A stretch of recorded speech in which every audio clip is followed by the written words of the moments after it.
الله أكبر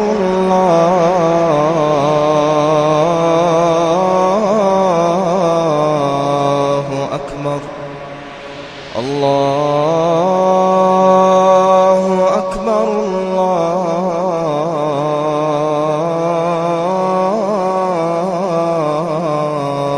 أكبر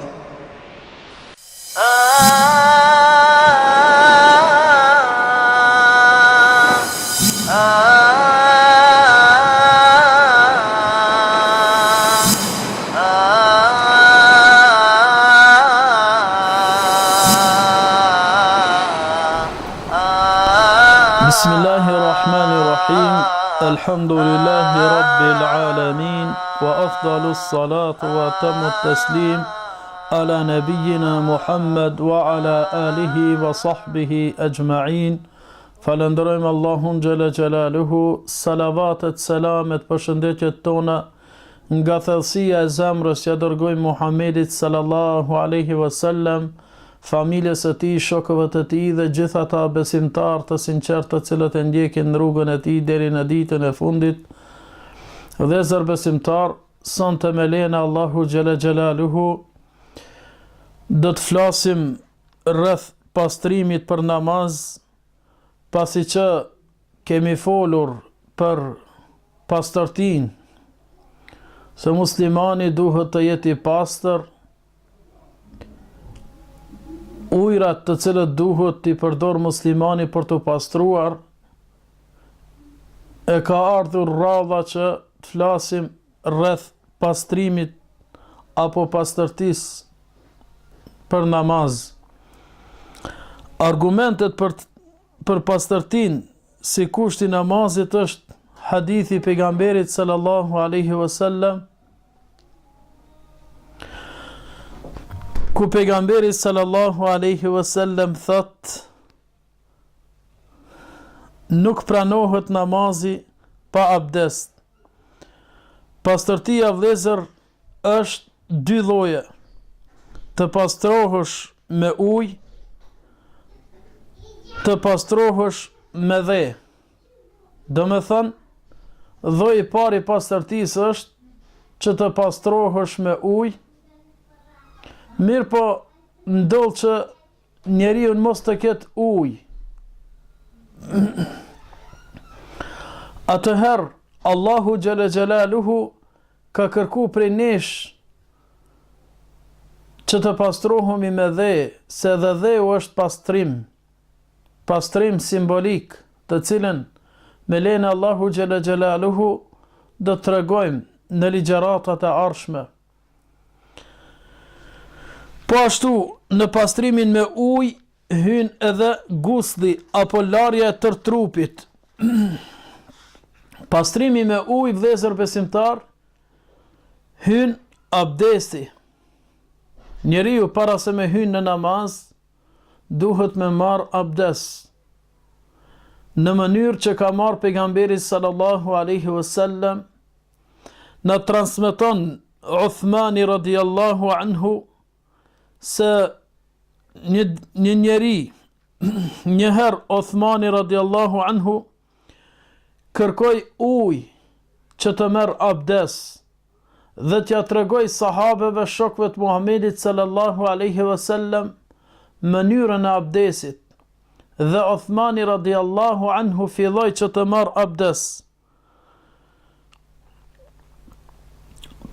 Në fillimisht i laj duar 3 herë, pastaj lau gojen dhe hundën, pastaj e lau fytyrën 3 herë, pastaj dorën e djathtë deri në bryl 3 herë, pastaj dorën e majt deri në bryl 3 herë. Pastaj i dha mes kokës, apo e fërkoi kokën, i dha mes kokës, pastaj lau këmbën e djathtë 3 herë deri në zogin e këmbës dhe e laj këmbën e majt 3 herë deri në te zogu i këmbës. Pastaj tha: kështu e kam parë Muhammedin sallallahu alaihi wasallam duke marrë abdest, e pasi e kreu këtë, Tha se Muhamedi sallallahu alaihi wasallam ka thënë, ai që merr abdes, sikur se unë, pastaj i fal 2 rekate namaz, duke mos bërë mëkat Allahut, i fal 2 rekate namaz, Allahu xhalla xjalaluhu ka mja fal mëkatet që i ka bërë. Apo e shef vëlla musliman se theja Allahu xhalla xjalaluhu në çka po urdhëron? Po urdhëron në pastërti, pasi që ta pastrojsh trupin tanë për namaz, për me fal namazin, me kry një obligim për obligimeve të Allahu xhalla xjalaluhu, pastaj po të falen mëkatet. Pastaj të falen mëkatet, gjunahet që i ki bërë. I falish 2 rekat namaz, Allahu xhalla xjalaluhu ti fal gjunahet që i ki bërë.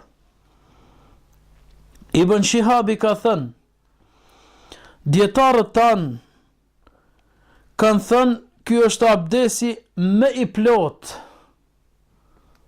Djetarët tanë ka thënë, ky është abdesi më i plot që njeri mund të marrë për namaz. Në këtë mënyrë që kishte marrë Uthmani radiallahu anhu, Allahu xhalla xjalaluhu qoftë i kënaqur prej tij. Kushtet e abdesit cilët janë, me siguri që në fenë Allahu xhalla xjalaluhu çdo sen ka kushte. Po ashtu dhe abdesi i ka kushtet e veta. Nuk bën pa i pas kushtet abdesi. E para është niyeti. Me bërë nijet. Çdo ibadet, çdo sen, çdo vepër, për mu shpërblyn fejnë Allahu xhalla xjalaluhu, duhet të ketë nijet, edhe atë nijet të mirë, për me kry atë vepër. E pejgamberi sallallahu alaihi wasallam ka thënë, innama l'a'malu bin niyat, vërtet, veprat shpërblehen si mas nijetit qëllimit. Si e ki qëllimin, ashtu do ta marrish edhe shpërblimin të Allahu xhalla xjalaluhu.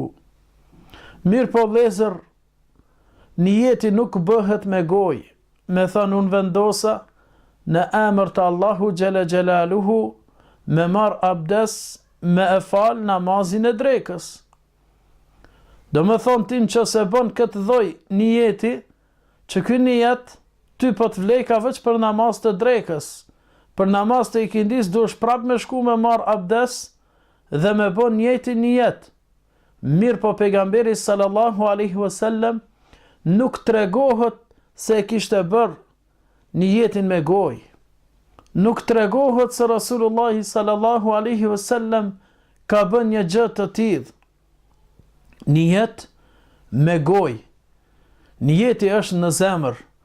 Ti e qu me marr abdes për me fal namazin e drekës, ose t'i kindis, ose për me qëndru i pastër, edhe pse muslimani nuk ndytët kur, sikur që ka thonë pejgamberi sallallahu alaihi wasallam, mirë po, kur qohësht ti me marr abdes, ai është niyeti yt.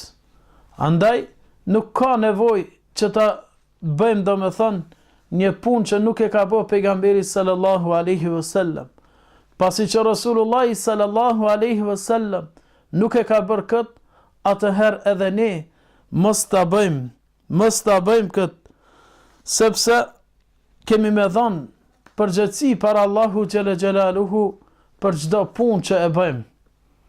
E sidomos në adhurimet, në ibadetet, nuk na lejohet asgjë të bëjmë, të shtojmë ose të paksojmë përveç se atë që e ka bërë pejgamberi sallallahu alaihi wasallam. Përmendja Allahu xhalla xjalaluhu, përmendja Allahu subhanahu wa ta'ala në fillim të abdesit. Pejgamberi sallallahu alaihi wasallam ka thënë, s'ka namaz ai që nuk merr abdes. Dhe me thënë, nuk ka mundësi njeriu me pas namaz pa abdes, se kushti i parë është me marr abdes për namaz. Në qoftë se dëshiron njeriu mu lidh namaz, kusht është për me pas abdes. E pejgamberi a.s. ka thënë, s'ka namaz ai që nuk ka abdes, dhe s'ka abdes ai që nuk e përmend Allahun xhele xhelaluhu në fillim, do me thënë të abdesit. Pra, njeriu kur dëshiron me hyrë në namaz, duhet me pastru vetën e vet, me marr abdes, por në fillim ta përmende emrin Allahu xhele xhelaluhu. Po ashtu, e treta është vazhdimësia e abdesit. Jo një person me e la fytyrën, durt, me i dhënë këmbët, me i dhënë mes, apo me i dhënë mes kokës, pastaj me thënë këmbët du milan xhami. Jo vlla musliman. Masi që ke fillu me marr abdes ti në shtëpinë tënde, atëherë duhesh me çu deri në fund. Ose me marr abdes dhe me lën një pjesë të trupit pa e la, me thonë po shkoj njerë po e kry një punë tjetër, pastaj po kthena dhe me marr abdes, atë me vazhdu abdesin, ati i thojmë duhesh që të shkojsh edhe një herë me marr abdes, sepse e ke ndërprej, do me thënë, abdesin tanë. Nuk e ke vazhdu. E dietar thonë, vazhdimësia gjatë marrjes së abdesit. Transmeton Khalid ibn Ma'deni se Rasulullah sallallahu alaihi wasallam e kishte pa një njeri i cili falte namaz, mirë po një pjesë të trupit të në këmbën e tij nuk e kishte larë mirë. Dhe Rasulullah sallallahu alaihi wasallam i tha shko dhe merr abdes edhe përsërite namazin. Merr abdes dhe përsërite namazin. Pse? Sepse nuk e kishte larë një pjesë të këmbës së tij, nuk e kishte larë mirë. Prej kushteve të abdesit është që këmba të lahet mirë, ose çdo gjymtyr e trupit që duhet të lahet mirë, të pastrohet mirë. Jo shkel e shko sikur disa që e bëjnë. Mirë po, ti vlla musliman, kur të marrish abdes, duhet me marr abdes në mënyrën më të mirë, sepse me marrjen e abdesit gjunahet bin, sepse me marrjen e abdesit ti pastrohesh nga gjunahet, sepse me marrjen e abdesit Allahu xhele xhelaluhu ka me të pastru ty nga mëkatet, sepse me marrjen e abdesit ti ki mu dallu dhe ki mu veçun ditën e gjykimit, kur do të dalim njerëzit të cilët kanë marrë abdes, kanë mu dallu ditën e gjykimit, dhe me thonë, kanë me ndryqu gjymtyrët e trupit, dhe në ato vendet kanë me ndryqu, kanë me bot dritë në ditën e gjykimit. Andaj, ti duhesh me marrë abdes mirë, në mënyrë më të mirë, sepse je duke dalë para krijuesit tanë, e ti duhesh me qenë më mirë dhe më i pastër, edhe shpirtërisht, mirë po edhe fizikisht duhesh të jesh i pastër. Ta kesh trupin e pastër, ta pastron mirë, sikur qysh e kishte pastru pejgamberi sallallahu alaihi wasallam. Mirë po, cilat janë farzët e abdesit? Allahu xhele xhelaluhu me një ajet kuranore neve na ka tregu farzët e abdesit. Suratul Maida, ajeti 6. Larja fytyrës,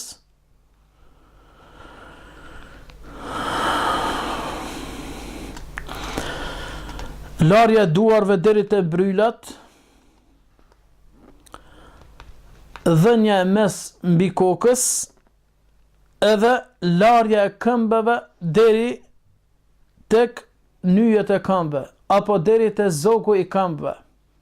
Allahu xhele xhelaluhu në Kur'anin famlar thot: Ja ayyuhalladhina amanu idha qumtum ila as-salati faghsilu wujuhakum wa aydikum ila al-marafiqi wamsahu bi ru'usikum wa arjulakum ila al-ka'bayn. O ju që besuat.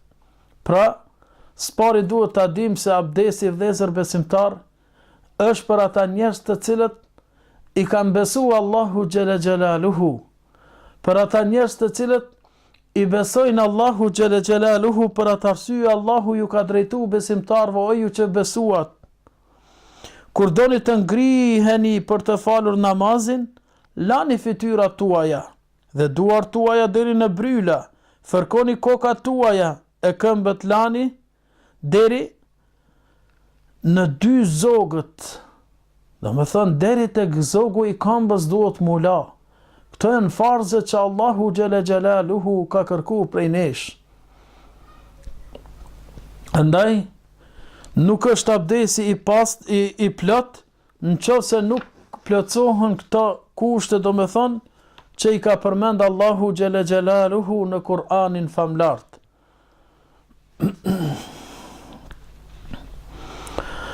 Mirë po, cilat janë sunnetet të cilët duhen të përdoren gjatë marrjes së abdesit? Cilat janë ato sunnete të cilët duhet të përdoren gjatë marrjes së abdesit?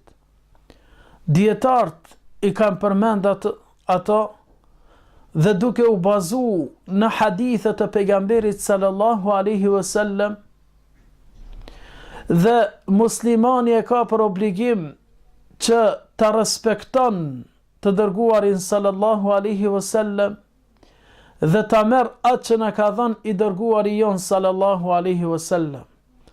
Allahu xhela xhelaluhu në Kur'anin famlar thot: "Wama ataakumur rasulu fakhudhu, wama nahakum anhu fantahu."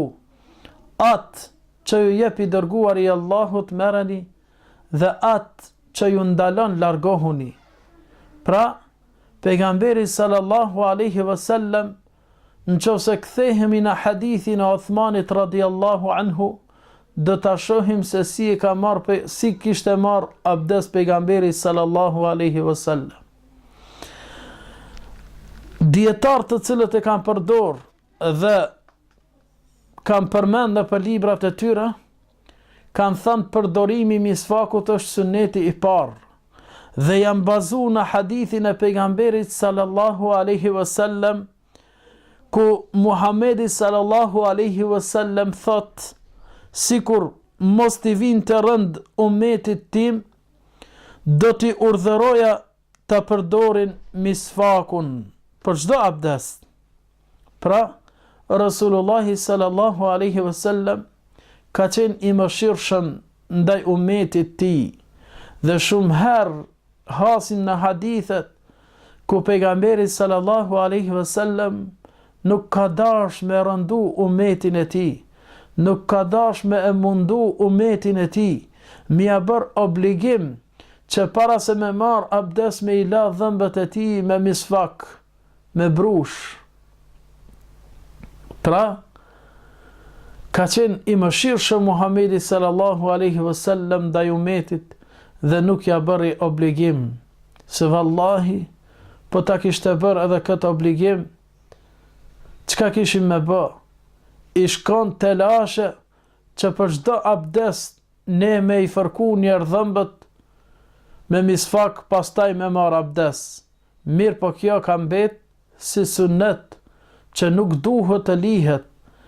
Mirë po për fat të keq këtë sunnet shumë prej muslimanve kanë lënë anash, që vallahi një misfak nuk të kushton, nuk kushton shumë shtrejt.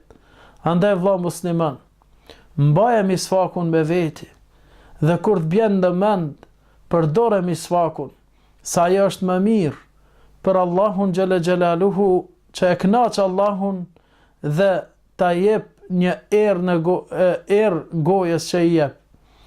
Andaj, mos e anashkalo misfakun, mirë po mbaje misfakun me veti, dhe përdore valla musliman, se keme pa vallahi në të hadithe që në ka urdhëru pejgamberi sallallahu alaihi wasallam në përdorimin e misfakut, keme pa se sa dobi keme pa në trupin ton, e sidomos në gojën tënde, pasi që ta përdor misfakun. Larja e duarve 3 herë në fillim të abdesit, prej sunetit është me i la durt 3 herë në fillim të abdesit. Duke u bazu në hadithin e Uthmanit radiallahu anhu, se kur të regum në fillim, thamë se Uthmani radiallahu anhu i ka la 3 herë durt para se të fillon me marrë abdes. Edhe ai është bazu në veprën e pejgamberit sallallahu alaihi wasallam, se kështu e kishte pa pejgamberin sallallahu alaihi wasallam. Po ashtu, larja e gojës dhe e hundës 3 herë, me një grusht, tek ne e lajnë gojen veç dhe hundën veç. Jo vëlla musliman, prej sunetit pejgamberit sallallahu alaihi wasallam është që goja dhe hunda të lahen me një grusht, të mbushët uji me grusht dhe me një herë të lahet goja dhe hunda 3 herë. Kemi hadithin e Abdullah ibn Zeidit radiallahu anhu, i cili tregon mënyrën e abdestit të Rasulullah sallallahu alaihi wasallam, dhe ndërmjet tjera tha: lau gojen dhe hundën me një grusht, lau gojen dhe hundën me një grusht, dhe kështu veproi 3 herë Rasulullah sallallahu alaihi wasallam. Larja mirë e gojës dhe e hundës, me la gojen mirë dhe hundën me la mirë. Për këtë kemi hadithin e pejgamberit sallallahu alaihi wasallam, ku pejgamberi sallallahu alaihi wasallam thot: laje hundën mirë me përjashtim të rastit kur je i agjërushëm. Do me thënë, kur je i agjërushëm, mos u bë vesh shumë me e la gojen, se ka mundësi që me përbi diçka nga uji, ose me tik në fyt dhe me tin në bark. Po ashtu prej sunetit është me i dhanë përparësi anës së djathtë. Me i dhanë përparësi anës së djathtë, do me thonë, me fillu nga ana e djathtë, pasi që i lan duart, pasi që e lan gojen dhe hundën, e lan fytyrën, pastaj e lan krahun e djathtë, deri mbi bryl. Po ashtu 3 herë e lan, pastaj e lan krahun e majt 3 herë deri mbi bryl. Kështu na ka thënë Aisha radiallahu anha, se Rasulullah sallallahu alaihi wasallam e donte anën e djathtë gjatë mbathjes së nadheve të tij, gjatë krehjes së flokëve dhe gjatë larjes së tij, dhe në çdo veprim të mirë. Do me thënë, kur i veshte këpucët pejgamberi sallallahu alaihi wasallam, e ka vesh të djathtën një herë, pastaj e ka vesh të majtën. Pastaj, kur i krente flokt, fillonte, do me thënë, ka ana e djathtë, edhe në çdo vepër të mirë që është, fillonte nga e djathta. Mirë po vëllezër, këtu e kemi një sunet që edhe kjo është për fat të keq e braktisur. Kjo nuk ka lidhje të bëjë me abdest. Mirë po sunet në zbathjen e këpucëve. Kur të mbathim këpucët, duhet të fillojmë ka e djathta. Mirë po kur t'i hekim, atëherë e hekim së pari të majtën dhe e djathta me qenë e fundi që heket. Po ashtu,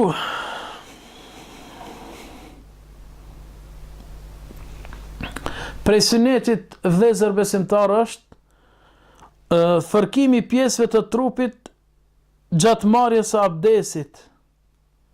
Mi fërku vendet e trupit kur të marrim abdes, jo vetëm mi lag apo mi gjujt ujë, mirë po mi fërku që me dëpërtu ujin lëkurën tënde. Me dëpërtu ujin lëkurën tënde, dhe kështu ti e kryn obligimin që e ke. Pastrimi i gjymtyrve gjatë marrjes së abdesit nga 3 herë. Çdo gjymtyr të trupit që e pastron, me pastron nga 3 herë, duart 3 herë, fytyrën 3 herë, gojen, hundën 3 herë, krahun e djathtë 3 herë, të majtin 3 herë, këmbën e djathtë 3 herë dhe të majtën 3 herë. Po ashtu edhe kokës disa thënë që 3 herë me i dhanë mes.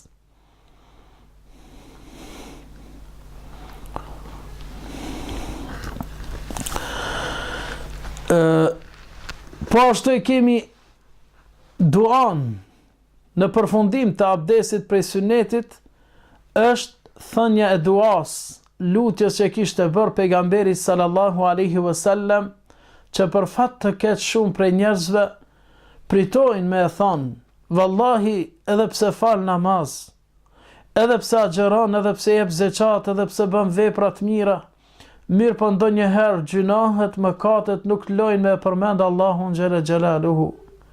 Sa musliman marrin abdes dhe e bëjnë duan, sa muslimane marrin abdes, pastrohen dhe kujdesen për abdeset e tyre, mirë po i hik një nimet, një mirësi shumë e madhe, që pejgamberi sallallahu alaihi wasallam ka thënë, kur dikush prej jush merr abdes mirë, e pastaj thot, eshhedu en la ilaha illa Allah, wahdahu la sharika lah, wa eshhedu enne Muhammeden abduhu wa rasuluh, dëshmoj se s'ka hyni tjetër përveç Allahut, që është një partak, dhe dëshmoj se Muhamedi sallallahu alaihi wasallam është rob dhe i dërguari i tij, i hapën të dyert të xhenetit për të hyrë nga cila derë dëshiron ai. Pra, la musliman, masi tu kanë hap dyert të xhenetit, masi që do të hapën dyert të xhenetit vetëm me këtë lutje, mos kurse, vallahi, çka të bëjmë? Bëjmë vetëm mirë për vetën tanë, keme mbush bagazhin tanë me sevape. Vallahi, në këtë dynja kemi nevoj për çdo sevap, për çdo sadaka kemi nevoj. Andaj, mos kurse vëlla musliman, mos kurse oj motër muslimane, mos kurse, mirë po, praktikoje, thuje këtë dua, këtë lutje që ka thonë pejgamberi sallallahu alaihi wasallam, të hapën të dyert të xhenetit dhe do të hish prej cilës të dush ti. Po ashtu edhe sunneti i fundit është të falurit 2 rekat namaz pas çdo marrjes së abdesit. Nëse ke mundësi vëlla musliman, fali një 2 rekat namaz. Më mirë fali një 2 rekat namaz, se ndoshta që to 2 recate namaz që i fal, ka mundësi që me të shpëtu nga dënimi Allahu xhela xhelaluhu. Ka mundësi që ti me fitu shpërblimin e madh të Allahu xhela xhelaluhu. Ajo është xheneti i Allahut.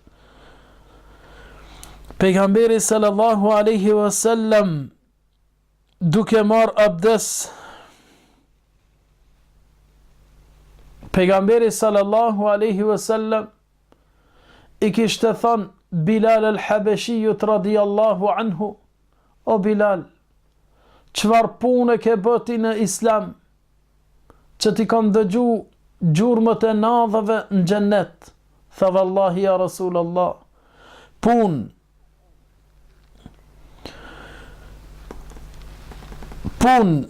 më të mirë dhe më shpresdhënëse që e kam bë në Islam ka qenë se mas çdo pastrimi që e kam bë, i kam fal 2 rekat namaz. Tha për këtë ti kam dëgju gjurmët e nadhëve në xhenetin Allahu xhela xhelaluhu. Andaj vëlla musliman, edhe ti e motër, mundohu që ta praktikon sunetin e Rasulullahit sallallahu alaihi wasallam. Mundohu që ta praktikon sunetin e Rasulullahit sallallahu alaihi wasallam, sepse ajo në qënë të xheneti Allahu xhela xhelaluhu, ajo në qënë të xheneti Allahu xhela xhelaluhu dhe na largon nga zjarmi i xhenemit. Apo e sheh Bilal al-Habashiju radiallahu anhu, vetëm me 2 recat ka fitu këtë mëshirë të Allahu xhela xhelaluhu, vetëm me 2 recat, anë qëse ti vlla musliman dhe ti e motër, e bën këtë gjdo herë, gjdo dit, ka mundësi që të zë vdekja dhe ti keme qenë i pastër, sikur që shna ka të regu pejgamberi sallallahu alaihi wasallam, në hadithin që na ka transmetu Uthmani marrjen e abdesit të Rasulullah sallallahu alaihi wasallam, se në fund tha, pastaj qohët dhe i falë 2 recat namaz, qohët dhe i falë 2 recat namaz, nuk i bën mëkat Allahut, Allahu kam ja falë gjunahet, kam u të falë gjunahet, dhe ki me hinë gjennetin Allahu xhela xhelaluhu, që shumë prej njerëzve mundohen për me fitu gjennetin Allahu xhela xhelaluhu, mirë po pak janë ata të cilët e qëdhojnë dhe e fitojnë gjennetin Allahu xhela xhelaluhu. Ne me lenë Allahu xhela xhelaluhu do të ndalemi këtu, e në javën e ardhshëm insha Allah do t'i përmendim gjërat që e prishin abdesin. E lusim Allahun xhela xhelaluhu që të na pastron shpirtat ton para se ne ta pastrojmë trupat ton. Lusim Allahun xhela xhelaluhu që neve të na pastron Allahu xhela xhelaluhu shpirtat ton, zemrat tona nga zilia, nga hasedi. Po ashtu e lusim Allahun xhela xhelaluhu të sëmurit ton të shëroj, të vdekurit ton të mëshiroj. أقول قولي هذا